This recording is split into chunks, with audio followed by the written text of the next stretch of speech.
but did Geraldo ever catch hell afterwards? And as a result, of course, Geraldo has discontinued doing any shows on satanic cult type activity. I appeared on that show. Aquino was on that show. Zin LeVay was on that show. Father Labar, a Catholic priest on the East Coast who specializes in helping Catholics who are victims of the satanic movement, ritual abuse, etc., was on the show. There was so much pressure and they made such a fool, they thought they made a fool out of Geraldo that he, as I said, he discontinued any shows of that type again after that. But that's what happens when you try to expose these people. They come after you with all their forces. And the mainstream media is certainly one of the strongest forces that they use to discredit you, embarrass you, whatever means that they can to ensure that you're not an effective person when you take on this element in our society. I mentioned earlier about when I came out with the McDonald case and furnished a 1,200 page report. And then I started hearing information, receiving information that I was homosexual, suffering from mental problems, trafficking drugs. Yeah, I probably am suffering from mental problems. I would be involved in these things. But anyway, this came back to me, and then they tried to, as I said, they tried to set me up on a fraud case in Dallas, and put a girl on me to try to get me on a drug case. And they have not had much success in that regard. They've made several attempts on my life. I've had 3 times that gunmen were waiting for me through divine intervention. I did not go where I was supposed to go on that particular occasion, those particular occasions. I've had 3 other occasions when there have been accidents that were obviously a result of their dirty work. The last was in '93 when the lug nuts on the car I was driving between Lincoln and Omaha, Nebraska came off, and well, the lug nuts were loosened actually. The wheel came off, and I was doing 75 miles an hour down the freeway, and the wheel, all of a sudden the car, the front of the car goes like this, and I look over, and here about 15 feet in the air is the right front wheel spinning up into the air. Anyway, I was able to control the car, no problem.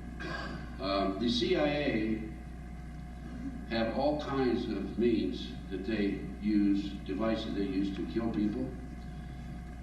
They are specialists at assassinations.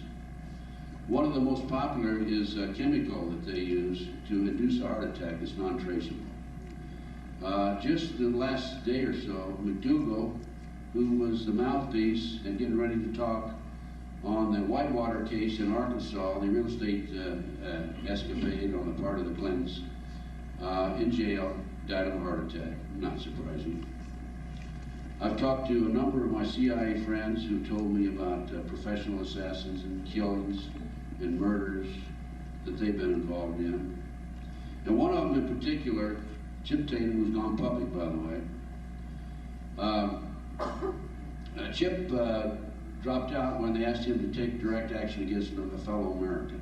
He said, I'll do it against a foreigner, but I won't do it against a fellow American. And he was in a meeting, a Bilderberg meeting, as a matter of fact, according to Chip. Let's see, George Bush was there. Mr. Peepers, head of the CIA at the time, Bill Colby. Henry Kissinger was there. And they were discussing the future. And Chip was being given an assignment to go after Ross Perot during the election that we had here 6 years ago. And to do so, he had to go after, you know, fake, I don't know the details, but it involved his daughter. And you recall somebody did come out and threatened his daughter, and he dropped off and then backed out of the election and then came forward. And he was taking a number of votes away from George Bush. Anyway, Chip Tatum said, I've had enough. And he had been collecting mementos, I'll put it, for a number of years, including the flight logs and making notations on the back of the flight logs on the CIA drug operations coming up from Central America. And he had also been recording the conversations of the passengers, including people that rode in his plane that were close to the Bush and Clinton administration. Buddy Young was one of them. He also had direct contact with Ollie North. And they would be passengers on his planes on occasion, and he had a tape recorder back there, and he was recording them. Chip dropped this video on the table and said he had enough, and he walked out. And that was the last he had anything to do with the CIA. Of course, you can imagine what the CIA did to him. They came after him, charged him with the crime, and he served time. He's out now, and he's telling all. He'd be a good speaker for you, by the way. I'd enjoy having Chip come up here. I'll talk to Rob about bringing Chip up here. Anyway, that's just one example. I have another friend. I won't mention his name. He's exposed it. He came forward. He decided he wanted out. He called his wife, who's Swedish. She was in Germany. He said, go to the safety deposit box, get everything out, and I'll meet you in Stockholm. She never made it. She was found dead the next day on a railroad track, suicided. And they charged him with the crime, and he's served his time. He's out on probation right today. But they deal with the people that are turncoats with swiftness and very direct.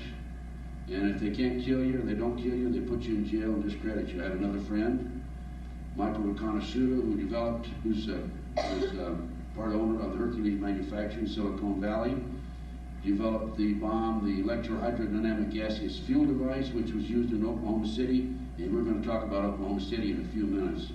I think you'll enjoy that. Anyway, Michael was set up on a drug operation.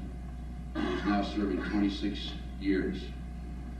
Michael's in his 45 years old. He's only served about 4 years, so he'll never see the light of day other than through Crowbars, the Crowbar Motel.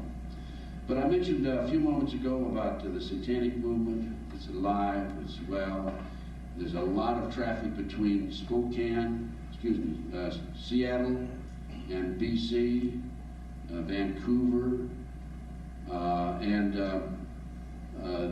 what's the island, Victoria? A lot of satanic activity on Victoria Island. I've heard about that island for years, ever since I've been involved in these issues and been researching it. Exchange of children, exchange of information, exchange of research, data, exchange of bodies, and so forth. What do they do? Where do they come up with all this? Well, one of the theorists, or authors you might say, that's widely accepted, and his philosophies are widely used and practiced by the cults, are Aleister Crowley. He liked to be called Crowley, because it rhymed with holy, but I won't give him that benefit.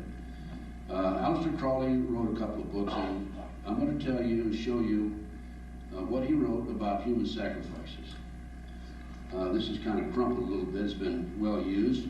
This is the book Magic in Theory and Practice.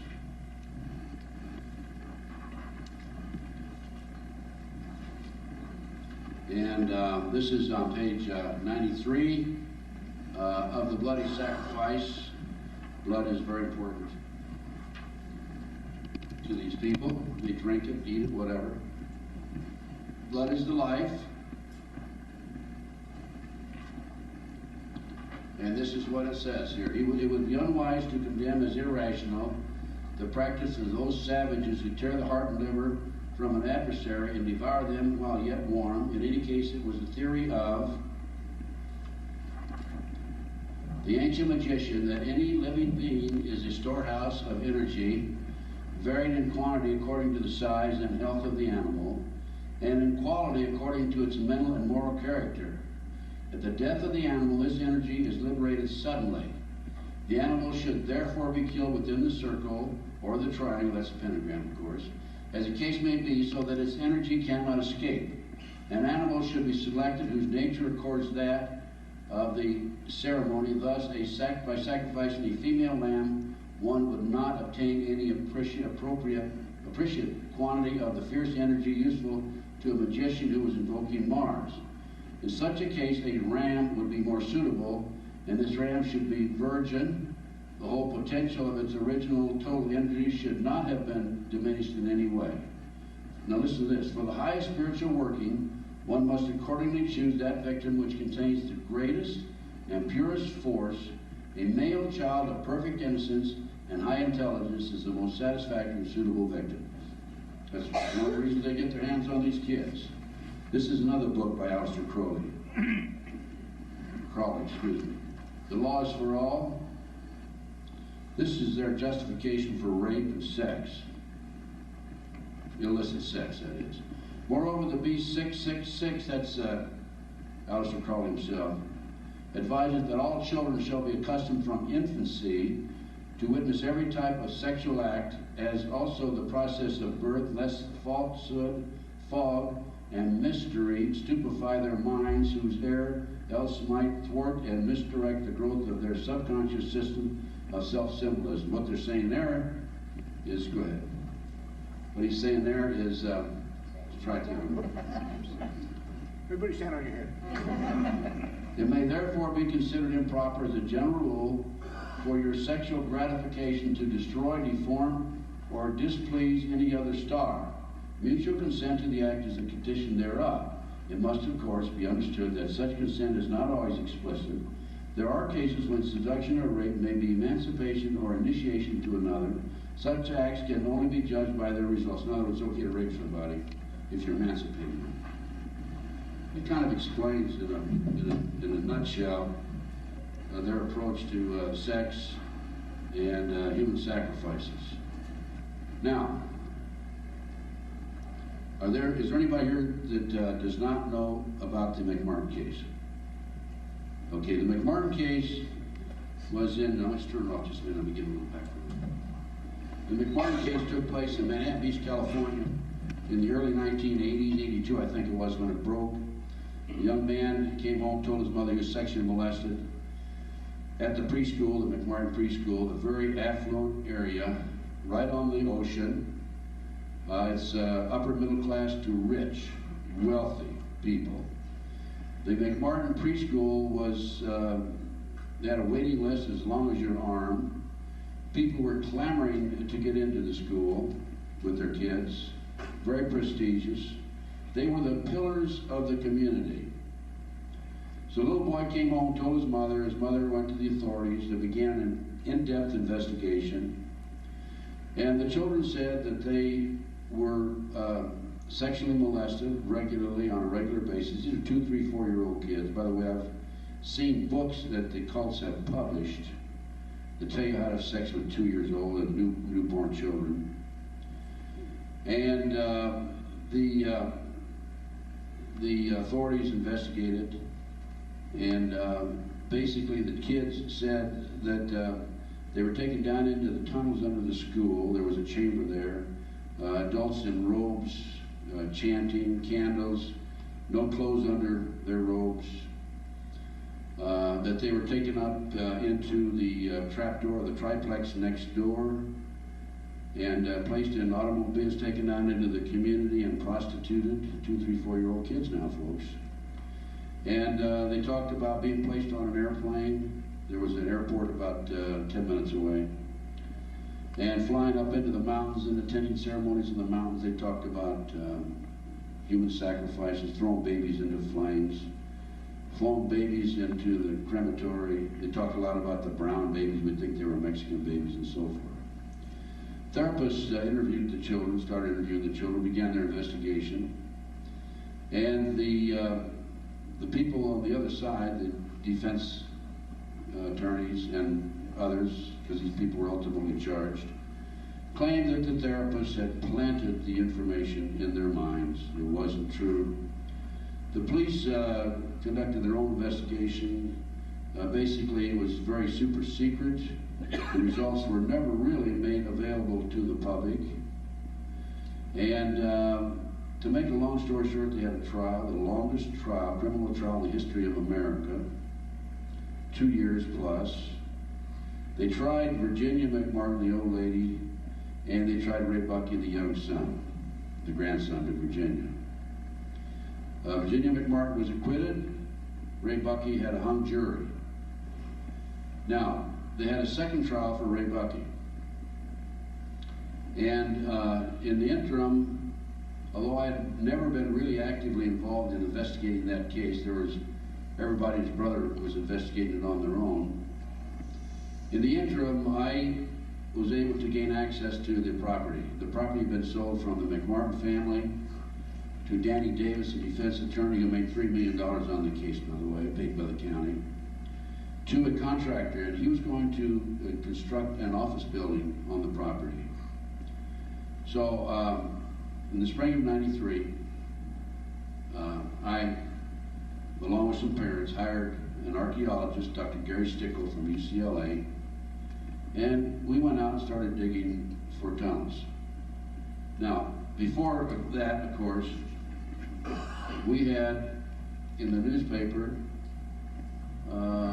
April 11, 1985, McMartin dig suspended, no evidence of secret tunnels. The authorities supposedly went out looking for tunnels and didn't find any. We found tunnels. The tunnels had been filled in. The children were telling the truth. We found these tunnels, as I said, in the middle of the second trial. We called the DA's office. He sent an investigator out, Mr. Perez. And Mr. Perez told me when he got out of the car, "I don't want to talk to you, Gunderson." I said, "Why not?" He said, "You argue too much." He said, "I'll go talk to the archaeologist." He went in and talked to the archaeologist. I followed him in there. And he wanted to argue with the archaeologist that we did not find tunnels there. Now, what happened is, the tunnels have been filled in. If you took a knife and went straight down, you would have foreign soil to the natural soil in that area that had been pushed into the tunnel area, the cavity of the tunnel. And that was the way that the archaeologist was able to come up with the documentation. In the, here's what we found. We found a 9-foot wide subterranean entrance under the west wall of the dog room. We found avocado tree roots cut on both sides of the entrance. A Disney bag, copyright 1982, found under the foundation right in the entrance of the tunnel. And the tunnel proceeded 45 feet through classroom 4 and 3 and so forth. The tunnels were 30 inches wide, 44 to 46 inches deep, with the top of the tunnel 30 inches under the classroom floor. And we found also a 9-foot wide chamber in among the tunnel, leading just before it goes in from classroom 4 to 3. We found plywood, cinder blocks, etc. for support. We found a 7-foot tunnel extending into the triplex next door. The trap door, we have pictures of the trap door where the kids said they were taken. We found over 2,000 artifacts, and including over 100 animal bones. This case is very important, and I'll tell you why. Because there were, about that same time, a number of other allegations of ritual molestation in preschools around the